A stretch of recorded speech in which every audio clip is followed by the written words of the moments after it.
ګرانو مشرانو او ملګرو، زه غواړم چې ستاسو پام هغې د خفګان او خواشینۍ د ډکې پېښې خواته راواړوم کومه چې نن یو څو میاشتې نه مخکې په پېښور کې منځته راغلې ده،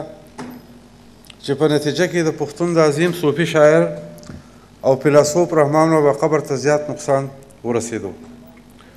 موږ دغه برید یوازې د رحمان بابا په قبر نه بلکې د ټولو افغانانو په کلتوري او ادبي شتمنۍ باندې تیری بولو او په سختو ټکو یې غندنه کوو. بل ستاسو نه اجازه غواړم چې که ما د موخه په لاس باندې راغله نو زه د مجلس د مقالو په منځ کې ما دلته د رحمان بابا د دیوان یو څو شعرونه انتخاب کړي دي، که وخت و زه به تاسو ته هغه شعرونه وړاندې کړم.